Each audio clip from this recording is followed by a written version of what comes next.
set up to do, which is to communicate to the public, if they have to sit back there and they can't hear what you're saying, or feeling like they are participating in any way. I mean, what happened on the 30th was an anomaly. A man was sitting at a table like this. He started walking back, and then he turned around. I don't know what was in his head, and then he threw water. I don't even know if that would be prevented if you had security. It was the whole meeting. People were verbally abusive to lots of people. Well, I I just ask want to comment on that.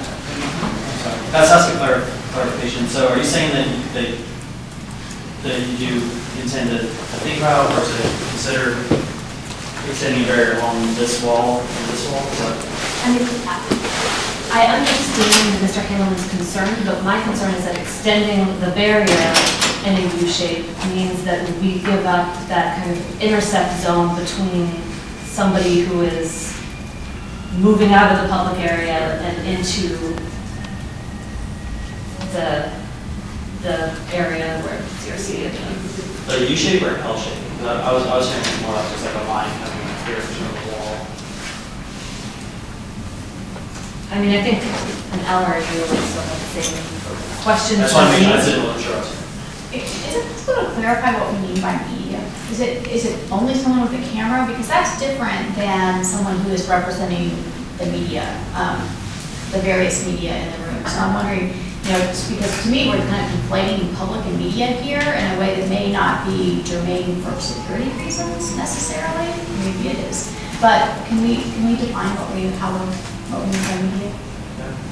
I mean, my understanding is that, in our modern age, if you are reporting on matters of public interest, you're media, and so Mr. Handelman and his camera are media, probably to the same extent that Mr. Davis would consider himself and his camera members of the media. And I think that one of the things that was happening even prior to March 30th was that there were encroachments and invasions on the personal space of the people in the meeting by people with cameras, very, very close, very, very invasive. And so I think part of the issue is while I personally have no concern about any violence or personal invasion by Mr. Handelman, there are other people with cameras who I do feel have been very invasive and somewhat threatening. So I think that, Well, not everyone with a camera has to be defined as a member of the media. Well, I also want to clarify with the public. So the thing we're talking about says members of the public are expected to remain in the designated public seating area. Are we commenting that there should not be a designated seating area, or that the current area needs to be different? Because I think we need to clarify what we're talking about. The second one. The second one, Michelle. The new, and just be clear, this designated seating area was created between meetings. The previous seating area was designed at a subcommittee meeting where there's public input and was in place for years. So this is not, in my opinion, that's not an official CRC document because it was voted on by the committee. That's why I think we're here today. But what happened at the last meeting, and because I had not understood that some of the confusion, because I'm there as a member flying focus, I'm a member for the top. So I am standing behind my camera, and other members flying focus do this other events too. And I offer my opinion from behind the camera, and that's unusual to people who are used to corporate media, where you just stand behind the camera and wait to ask questions if you want when you're invited. I offered, and will repeat this offer, that if it helps with ground rules, that I can lock down the camera, walk out of that area and speak at the microphone when I'm speaking as a member for the cop watch.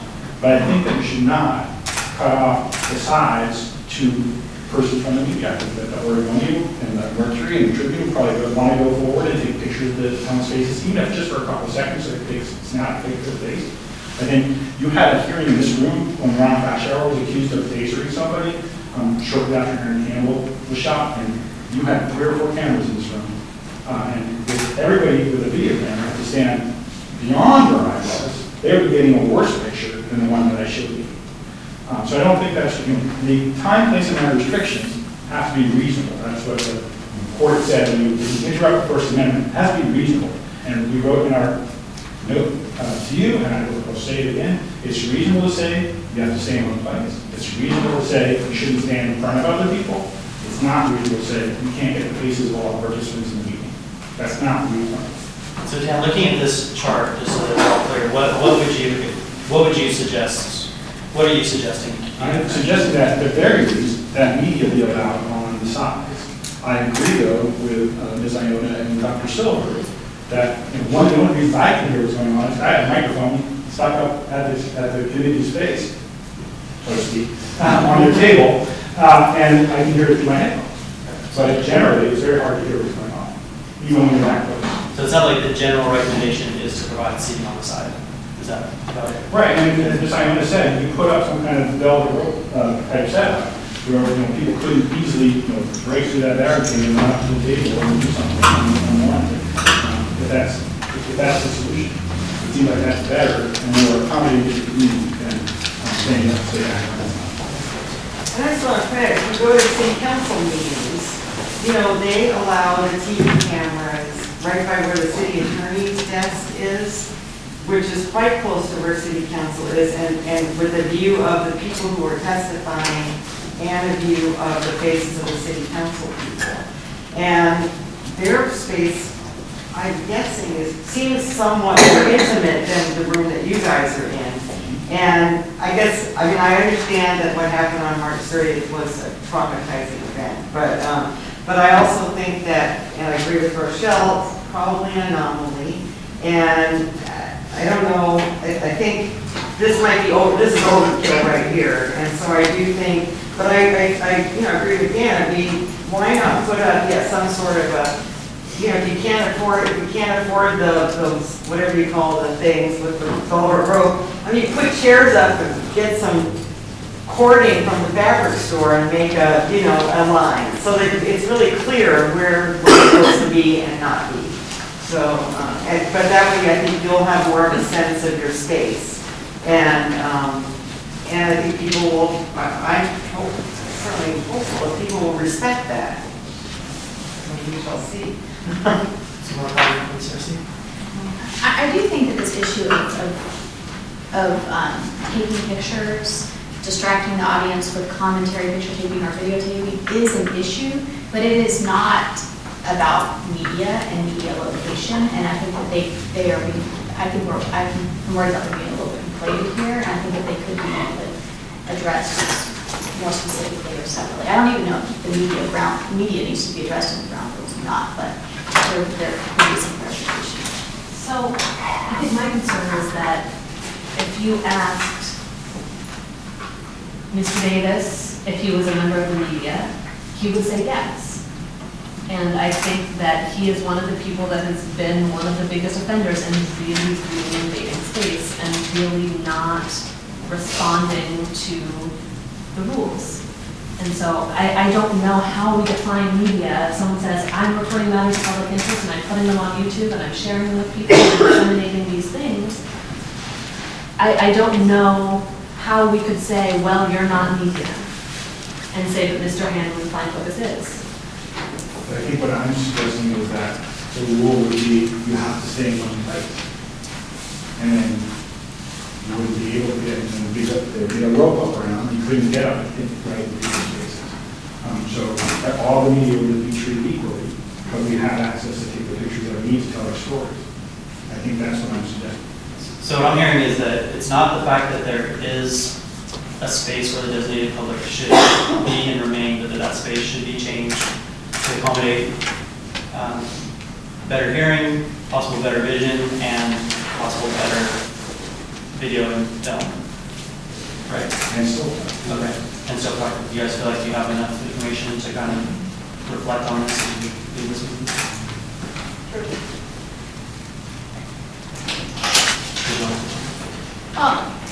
So we're saying that if you wish to take a picture and you're at a chair in the public, you can do so whether you identify as a member of the media or not, as long as you're not moving about. That covers that. It sounds to me like the media is being treated like the public, and the public is being treated like the media. it seems like it's just everybody is able to document as they would like, as long as they stay within the public area. And the conversation is about where the public area is and where it should be. That's the issue that I'm hearing. And I don't know that we're going to have an answer tonight. I don't think that's the intention of this meeting. I think the intention is to make sure that enough feedback is provided that the CRC can hear that. And I'm not sure what that next step is, but I don't know that we're going to get an answer right now. So, one of the things that Mr. Turner was bringing up is you're trying to push our staff to move your meeting from the meeting room seat into the auditorium. We thought that would be better suited for security purposes. But it happened, the water throwing needs to happen in the auditorium. And I could have told you that. I mean, I can tell you about designing space, but that did not improve it. What you did was you moved the accounts table closer to the committee. So it's only a couple of steps, right in your normal room. It would take a longer run to get up to the table. So I think that, I very strongly suggest you never move back out of that room again, or else find another room that's got the same dimensions so that you can have that distance. But I think, I can't remember who pointed it out, but people have been using the accountants table at a public comment table, and that really normally has never happened before. And if you want to designate that, I don't know. Our group has a problem with that, the cop lodge, or fund focus, or the league. I don't think anybody has a problem with either, addressing the committee from their seat or from the public microphone, and not from the accountants table. I think that would help with the security issue. Could I just ask him, I understand that you got a lot of documents involving a lot of communications with Mr. Turner, and that you feel like he was driving some goals, and maybe he was. But I would hope that, given that he's not on the committee anymore, that our focus can be on who's here and who's moving forward, and not so much on some inflammatory things that he did say in the past. I appreciate that. There was no indication that the comments that were made were reined in. It's hard to know whether that was an acceptable means of communication among CRC members that they would come around and say that's not appropriate to say. I think it's an important thing to bear in mind, because you are a public body, and this goes back to the initial comments that we need to have these discussions in public forum, because you're sitting in seats that you represent to some extent the community. Obviously, you're a neutral body, you're for the community, for the police, but you need to have these discussions in public. Okay, we need to have them. Very valid as we do today. We need to have these discussions. Okay, and I'm going to point out, I know we have a comment right here, but I just want to point out that there has been a lot of conversation, and you want to make sure that we're mindful of the time and realizing that right now what we're talking about on this item is the space, and I'll make sure that everybody feels that they've given enough of their feedback so that the process moves forward outside of here. So we'll look at a little more comment here. Yeah, I just wanted to echo one point that Dan made, that it is a change of late where citizens wanting to speak to the committee have stepped to the appellate table. And that really never happened before. And at some point that changed. And so the citizen would get up where he or she was and then walk up to the appellate table with the microphone. And that doesn't help the security, safety, space thing. Secondly, if I'm sitting at a table with a microphone, I don't want to leave, I want to talk to you about why I'm here. So in terms of trying to keep the timing going, I think you should move away from what's occurring currently, which is the citizen wanting to speak to an issue, walking to the appellate table. That's not a good idea. And I think in the past, they did simply stand up from the chair and address the committee. And it seemed to be fine. I know in some committees they have a microphone where people walk up to the microphone. Matter of fact, CRC, that works too. But But again, there's the space thing also, to not use the appellate table for that reason. And maybe suggesting if there is going to be a standing microphone, that it not be placed so close to the appellant table so that it's not. I think that's fair, yeah, I would think. Do you guys have any more comments? Does everybody feel like their comments made? Well, I just have that one more thing Yeah. that we were talking about, who's on the committee, not on the committee. Ms. Ford is still on the committee. Brought this issue up at the end of the meeting after public comment at the beginning of March. And specifically talked about Mr. Hamlin's camera. She wasn't talking about the media in general. She wasn't talking about phone focus, even she was saying Mr. Hamlin's camera. And I found that entire exchange to be very disturbing, especially because there was no chance for me to respond to any of it. So I understand that March 30 was a trigger point where this all happened, but there was discussion going on before that, and I don't want that to be lost in this discussion. And there's none of the committees weren't here, but there were members of the committee that had resigned who were having this discussion and talking with members of the police association, the police bureau about it. I'd like to get to the next item, and then I want to save some time at the end for the CRC to comment about what you'll do with this feedback and how the public can expect your decisions on your recommendations to be dealt with. Is that fair? Not right now, but in the meeting. Yeah, okay. So let's go on. I just want to make sure we save time for that. Okay, so this one, we may have covered a lot of it, but the one that is next on our list says, if anyone wishes to video or take photographs of the proceedings, they are welcome to do so, as long as they do not distract others in the audience with commentary, picture taking, or videotaping. Do you feel like we covered that, or is there further Well, I comments? think it should be. So when I read this, I think the wording needs to be fixed. I think I know what you mean, but maybe do not distract others in the audience through their commentary, picture taking. It sounds like the actual act of videotaping is a distraction, and that would then apply to Dan or any other member of the media. So I just think that needs a rewording. That's just to make it clear what you mean. And can I offer something on that? I mean, I feel like that's kind of what we're talking about Yeah, in the go first ahead. point, where maybe the positive statement of not saying how something shouldn't be done or how it should be done might be a nice compliment to this. So when videotaping or taking pictures, please do this, and this, and then follow it up with maybe the behavior. Maybe that would kind of differentiate the two. That's what I'm thinking here. So it's like people's personal space would be another positive thing. Okay, good. Yeah. Do you guys have a comment on this line? No, I think that,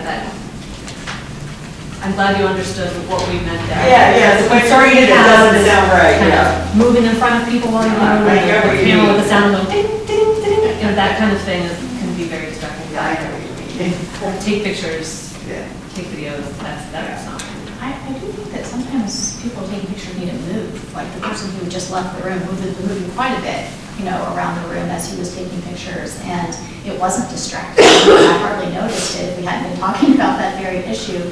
But it seems like we're also trying to address the same thing when it would be hard to really define, I think, without that sort of positive language, like the very the same kind of, a lot of movement, very conspicuous, kind of aggressive movement that we saw in picture taking at the March 38th meeting. So I think that there can be movement that's, that's inconspicuous, and sometimes it can feel very different. Well, I agree with that. I think part of what is hard in this moment is people having strong reactions about certain things, and the reality of it might be KTW, it might be flying focus, it might be someone with a phone, and I think the interpretation of what is distracting is going to be very wide based on people's meanings. And I think what's hard about creating ground rules is they need to be equitably distributed across a wide berth of people who have fairly fluid identities. So they might be media, they might be public, who have, different allegiances based on the topic and have the right to do so. And I think that we need to make sure as a neutral party that we are being equitable to everyone. So I think it could get into a complicated role to say who gets to walk around and who doesn't. Yes. And I want us to feel that whoever is in this space feels like we are treating them and holding everyone who walks into this room to the same standard. And so I I get hesitant to talk, to open that up, and it's not due to any kind of suppression. I think it's more to say, I think that we need to create a thing that holds everyone to the same standard, and that everyone feels safe to believe that everyone, because I think a lot of what I'm hearing here is doubt. Like, you're holding me to this, but if someone else came in and did this, it wouldn't be that same standard. And so, that's just what I hear, and I agree. I think there is ways to be distracting, but I also think in this current age with the evolution, so I think while March 30th may have been a trigger point, I would say this has been an evolution of tenseness on a broader level, not even just our committee, but that our committee houses. And I think that we need to address that in an intentional way that takes in a lot of different factors. I support this point, most especially, I go to all CRC meetings. I didn't go to the March 30th. I don't know why, I hear all this stuff, right? But at this point about evolutionary, I don't think the tenseness is going to go away. I think the discussion that we're having, I think it's great. March 30 apparently, was a catalyst, but I'm glad we're having it because we need to have it periodically, as a matter of fact. And I think trying to do rules and, broad and equitable and all that, come down to it, each meeting, the chair has to make a call. If she believes somebody is just outside of his rules, the chair makes a call, and the person has to be removed or whatever. But moving around, banned videotapes, he never seems to be disruptive in any way. The last meeting that I went to, there was a videotaper who was moving around and talking the whole time as he was videotaping. Now that to me is inappropriate. I mean, if you want to talk, go to the microphone. If you want to videotape, videotape. But to move around the room and videotape and talk, very small. I feel like that's the spirit of what we're talking about. That's my concern, is that if, I think that I do have to start figuring out when the right time is to remove people from meetings. And I can only do that if they've been clearly advised of what is and isn't appropriate. And I don't want to be in a situation where I'm making this totally subjective judgment call and you're reacting, but this person isn't. And that's why I kind of feel like we have to have really clear standards so nobody is surprised when I say, stop, this is your warning, and nobody is upset if they go, well, I was moving, but somebody was, I was moving, but KGW was moving. Why was KGW's movement okay and mine isn't? I think that would be my concern. Kind of a softer standard. Would it be helpful to take, I'm sorry, would it be helpful to take a couple minutes to just brainstorm some of the positive things that we do want people to do when they're taking videos and taking pictures and use that as kind of another way to look at it? So I think Dan said, I can't remember the name right now, but you can basically be respectful. People's personal Be space. respectful of people's personal space, things like that, that maybe make it more easily identifiable. And then something about disrupting other people's views, but I'm not going to say that in a positive way. Make sure everybody has an ear to you. Okay, make sure everyone has a clear view, right, yeah, right. So, what I was going to say is that it is occasionally necessary to move a camera, or like if you're a print journalist and you just want to come and snap a picture, to move when a new person sits at the table. Like sometimes the opponents sit back down and then a witness comes up to the table. So I think that you have to write something that allows for limited movement to capture a different angle of the proceeding. Because if I had to move shit my camera a few feet here and there, I don't want to be thrown out because I couldn't get the face of somebody when somebody sat in the way. So how could you do that without being disruptive? Like what language would you, how would you describe that? How do you move in that way? Discreetly, Move maybe? quietly. Quietly, discreetly. Even if we said, you can move during breaks between testimony or formal breaks, but not while somebody is active, that can be really distracting. You're zeroed in and you're trying to hear what somebody's saying, and somebody's, so if, in between speakers, would that? The concern I'm hearing is we said two different things. At the last point, we said maybe move the public speaking away from the appellant and have people be a little bit more popcorn style and stand where they are and speak. Well, that's going to make camera people want to move to capture them. And so there may be movement, and so it might be worthwhile asking people to move in certain ways if they are going to try to get a better angle. I'm just pointing out it's tough to do both. It's tough to like have people speaking from all over the room and ask the camera person to.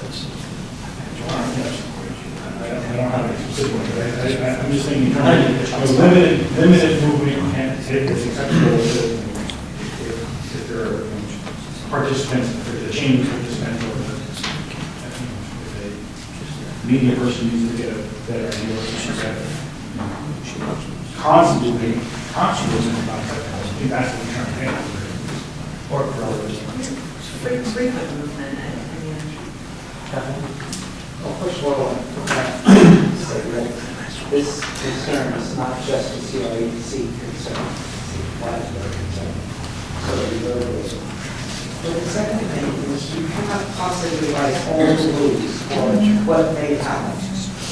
So I think that's where the chair comes in. To make a determination in context of what is going on, whether something is appropriate, inappropriate, or needs to be shush, or ask somebody to be still for a minute, or whatever.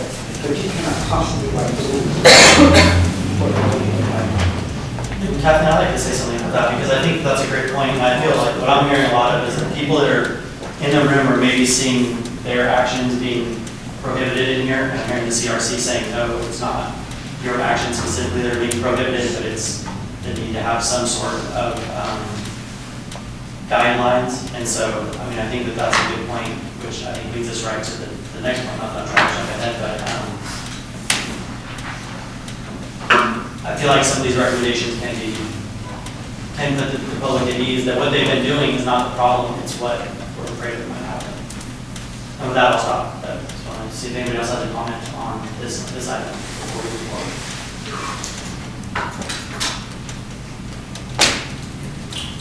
Yes? It seems to me that we discussed in the beginning, briefly discussed something I don't hear, which is that my review of the emails that I sent from Portland Tribune indicates that there are, if not, say rhetorically, possibly an agenda that focuses on flying focused video and Portland Watch in particular. And the discussion so far has been, I agree with your remark, that there is some ambiguity about who's public and who's media, and that's going to go on in this world more and more. I see that a lot of places. But I don't hear much about, from my reading of it, about the agenda or the possible agenda to, and one person used the word suppress, to suppress free and open videotaping and recording on what goes on in this meeting and under review and other things. And so I don't think there's enough time now. That's what I see as one of the subjects that I don't hear much about. I don't hear, for example, and I accept Mr. Turner's gone and so on, but I don't hear much about any kind of tension between the role of flying focus video, the role of cop watch, and it is the fact that one person represents both. That's understandably confusing, but it isn't that confusing, really. And so I would encourage the committee to look at the possibility that there are agendas of participants in these meetings that have not been discussed here. And I'm not suggesting only meeting anything. I just would like to raise that as a possibility. Thank you.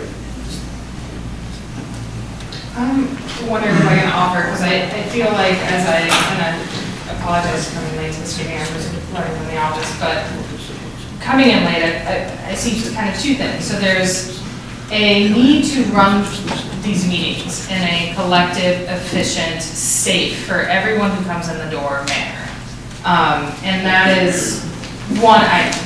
And in doing that, we need to be able, I mean, we serve a very clear function. I mean, we're around police accountability. If we aren't able to hold our meetings and move through these appeals aren't being heard. So we need to be able to function as a committee. That's one thing. There's also this other issue, and I think that issue is complicated and convoluted. So there's the issue of kind of media and media representation. There's the direct issue of Flying Focus and CompWatch and their kind of involvement within the committee and the history of that involvement. And I think we're trying to talk about a lot of things all at once. And so I'm wondering, and I will offer myself up as the former chair, to have a public, kind of conversation about those and that. And what I mean by those is kind of the exchange around and the conversation regarding specifically Flying Focus video. But I'm wondering if we can also table that specific conversation to have the broader conversation of we need to be able to have ground rules that everyone feels are equitable and that allow everyone to come into that meeting and have that meeting run efficiently. And when I say that, I'm saying like allowing the chair, so it's always interesting to me when people say that the CRC needs to be neutral, because what's hard about that is we need to run a meeting and have it run in an efficient way that holds people of the community accountable to not distracting or like preventing that meeting, holding committee members accountable to staying neutral and making that meeting, holding the police accountable to showing up and being part of that, holding IPR accountable to doing their job. We're in this position where we have to hold accountability for everyone that's in that meeting. Thus, we truly can't ever be neutral because we're always being the counterpoint to everyone, which means like almost we can never be neutral. We have to always be at the adversary of all of that to try and get to this higher neutrality. So I think in that, I point that out only to say that we need to have ground rules that everyone feels they can walk into that meeting and say, these ground rules will apply to the PPB, they will apply to the CRC members, they will apply to IPR, they will apply to the public, they will apply to our media. Like, this is what we're striving for here. And I think the evolution that led us here has allowed many contentious conversations, and I don't want to lose those. And I have a lot of respect for the history and the evolution that has brought everyone to this room, because everyone in this room is extremely invested in this system. But we need to get to a point where we can continue these meetings in what I feel will be a progressively, continuously tense time. And I do not want that tension to prevent us from doing the higher power, which is a truly accountable and transparent process. And so I say that in the sense that as we're ending this conversation, I want us to get to what truly is preventing us to instilling kind of a codified ground rule situation that allows us to that. So I guess what I'm saying is, like, if you have a point, it would be great to hear a counterpoint, a suggestion, something that we can accept and enact. And then, like I said, I am very much open to having public conversations, as I know I was part of these emails that. Well, yeah. Just a note observation. Sorry. As long, I think, when one's trying to formulate what is essentially a policy, as long as you're talking about the individual entities, you have no problems. But if you're talking about that generalized approach to how we want the meeting to run and what the elements of that are, regardless of the individual entities, whether it's KGW or somebody else, if all of the people who are filming go there, then it's not a question. Anybody who's filming goes there. So the nuances, I think, for a particular entity are what creates your problems. But then if you get that big thing out there, then you've got your chair. Go back to your chair again. The other thing is everyone is not going to agree with what you write. You keep saying that everyone will feel that, everyone won't.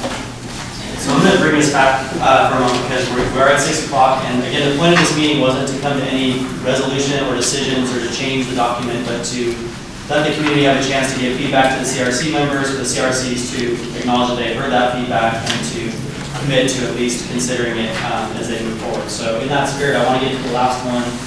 Even though we are past 6 o'clock right now, it's an important one. I want to make sure that we talk about it. I do feel the feedback was good on the first 3. The final one says, while this meeting is in session, members of the public are expected to be seated or stand in place unless they are exiting this room or called by the chair to speak at the microphone during the designated public comment period. So, and we touched on this already earlier, and I mentioned that, and this is what I did at the last meeting too. And if they want to have a place where everybody has to go to the public comment, I can lock my video camera down, walk over, make my comment, and go back. I think it's a little silly, but if that makes it clearer when I'm trying to focus the media person and when I'm a pop-up person, I can do that. But I think there are other people who may not want to get up and go to the microphone, and people like to speak from where they sit. So I don't know if that's necessarily going to work for everybody. But there's a section of people who haven't had any input to this at all tonight. That several members of the league are here. It was noted in one of the emails that somebody from Internal Affairs felt uncomfortable being billed over their shoulder. And I've been through, I think, 20 different heads of Internal Affairs over the years, and I've never, ever heard that comment before. So I think part of the issue, not only the CRC not having open discussion, but I think we all as a community just talk to each other if there's a problem. People need to come and speak to each other about what that problem is. Because I don't know if it's a video camera or it's a combination of video camera and me making comments on behalf of cop-ups is the problem. Because I never heard the issue directly. So I'm hoping that you can maybe encourage the members of the Bureau to weigh in their opinions too. And was your comment kind of going back to an earlier conversation we had where it should be written that what is the appropriate way to kind of call a point of order, what it is? Well, the point is it would be difficult for me to run all the way to the microphone. Well, I'm just looking I'm here. talking about the public comment period when it's time to do it. It said, only go to the microphone period, that's the public comment. I don't think anybody's going to want to get up to the microphone. Well, can I just chime in? I don't read that as written as saying you can't make public comment from your Chair. seat. Okay. What I hear is that he wasn't called to speak, and so I'm wondering is how does a member of the public be called to speak is kind of where I'm hearing some question. Well, no, I don't think so. I think that was addressed. Okay. Yeah, I think so. I also just wanted to add that somebody mentioned before, I think it was Ms. Iona, that and I called the council clerk to find out more about this today, but at City Hall, they allow the video cameras to be right between City Council and the testifying. There's only 2 spaces for that because the tables are a lot closer together. But that's where it's first come, first served. That's where the media gets to scan. And then after that, people have to scan for the word back. Any other questions? I respect what May has just said, but I need to reiterate that neutrality wasn't abided by at all when the previous member was, as I said, carrying water for the Portland Police Bureau and the Portland Police Association. That was not neutral at all. Thank you. Michelle?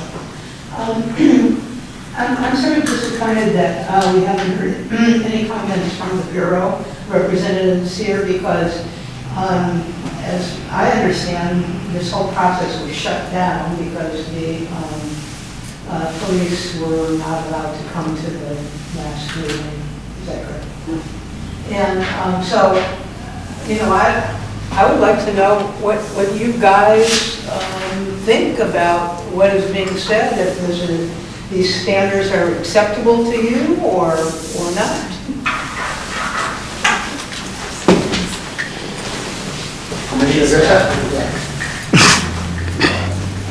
You all recall I wrote a memo after the March 30th. We had a situation there that was completely violating city HR administrative rules. It was exposing the city to liability, and it was not a professional work environment. And so I spelled out what my concerns were. I met with the chair and vice chair and the director of IPR, And I feel like the work that they put in doing this addresses my concerns around that. Have you heard any comments that question that for you? I had to leave unfortunately for about 15 minutes in the middle of that, so I guess the next step for me would look, how does this change here? So I missed a whole section of that, but prior to and at the end I didn't hear anything that gave me concern. Any comments from you? Okay, would you mind just maybe spending 1 or 2 minutes and letting people know what you plan to do with this feedback and what your process might be as it applies to this document? Sure. I mean, so I heard some kind of action items that could be done to improve these rules. Anna made some comments. We talked about framing it more positively and, spelling out that just, a helpful point of order is not a disruption to our process. So I think probably, hopefully by next meeting, kind of go back to the drawing board and rework a little bit to address the concerns. And I personally am not opposed to, I liked the roped off idea, kind of initially my thinking was kind of throwing ropes up sounded really extreme, but if that's actually a better compromise than putting you back, then maybe that's something that we can look into. And I want to talk to David about improving the audio. I'm sure it's something that's been tried time and again, but maybe one more time to get it a little bit easier to hear for people who are attending. I know we're asked a lot to speak at, but we Your forget part of a it is lot. actually using the microphone. Yes, I'm not going to put you on the spot of like specifics, I just want to know, so it's not like the process is you take the feedback, we kind of tweak the document and. So is there a way to write up some of what you've written and send it to all of us and maybe we can approve at our next meeting? Yeah, I think that would be great. Does that sound fair? But it'd be nice If to give some Constance feedback can send me and the Word doc or something, then I can. Consider it done. Okay. So just for clarification, all media then will be in this rectangle box, is that right? Is that what we discussed here in our I think we're agreeing and them being open to allowing people around the side. Yeah, well, I'm just kind of. I'm open to a roped off L shape because I'm hearing concerns about that location, both from the media and from people who are having issues hearing. I don't know that I would be inclined to say media only, but just kind of have a public zone, public/media zone be an L. which words, can you point to that L we were talking about putting in? So right now, this is. Well, no, yeah, let me look at But that. then up into the side where Mr. Hammond usually Right, is, right. except with kind of some sort of physical Okay. impediment to. So, It sounds to me I like. do have a question in regards to the Bureau, Chief of Bay.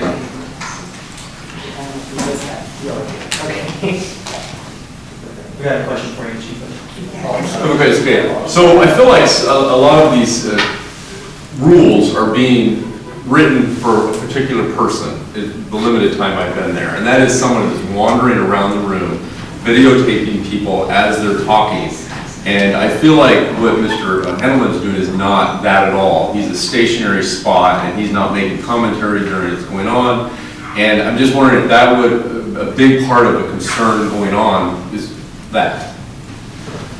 Certainly, I've been to, I don't know, it's probably 3 or 4 weeks prior to the March event there, addressing the committee on another appeal. And, what you talked about kind of the evolution, how we got to March 30th. You certainly had, personally, talking about walking around, getting face, people's cameras, talking about things completely unrelated, being very, very distracting to trying to focus on doing the presenting that we needed to do. That was certainly the main distraction, the main concern. And it would be mine also. And I think part of how we would get ourselves in trouble is when we start singling out and saying it's okay for this person and it's not okay for this person. So I think we have to weigh both. Well, it's not respectful of personal space. We talked about that. It is interfering with people's sight. It is interfering with that. It is making commentary when not called upon, it's addressing that. And so all three of those things that are occurring could get a person a warning and a dismissal from the room. But he's not there. No, I'm just saying that if we just follow those basic three things, anyone that does that, the chair has the opportunity to warn and send them out.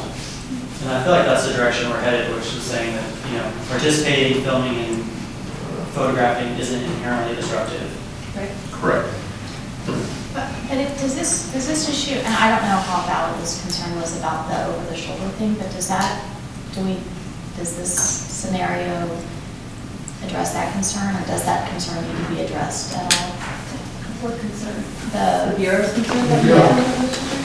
My reading of it is that this is the wall, and so there would be a buffer, almost like this, that would extend further out than that. That's the way that I read it. Yeah, I mean, that there is going to be kind of a similar spacing on the sides as there is, it's not going to be directly behind the chair. Okay, so the And space. frankly, I would say that, I understand from Mr. Handelman that this particular location on this particular side of the room is the best angle for him to get the correct view of the appellant. And if it continues to be an issue for the Bureau, I see no reason why we can't just split the Bureau and IPR and have everybody feel more comfortable. As IPR has said that they would be okay with that as long as that hasn't changed. It seems like an easy solution. And I did know that you said that in the email, and I think that was amazing to me. That was the first time that we actually brought that idea up. Just so you know, because I'm also a member of Portland Cop Watch, one of the reasons I chose, one of the things is that I stood behind the bureau for 12 years, like I said, in this room. That's where they put it. That's where they set up. But I also kind of chose to stand outside the room because I don't know police officers like looking at somebody from Portland Cop Watch, looking at them to go home meeting. But if they're okay moving the other side, that's neither here nor there. We got an hour. Good to go. So on that note, I think that we have gone through our four items, and it sounds like the process will be in place to reflect on them, and the CRC will have an opportunity to vote on an amended document at the next meeting. Is that fair? That sounds good. Any further comment before we adjourn? And you're going to be sending out notes from this meeting? David's on there. Okay, thank you, everybody. Thank you. Thank you.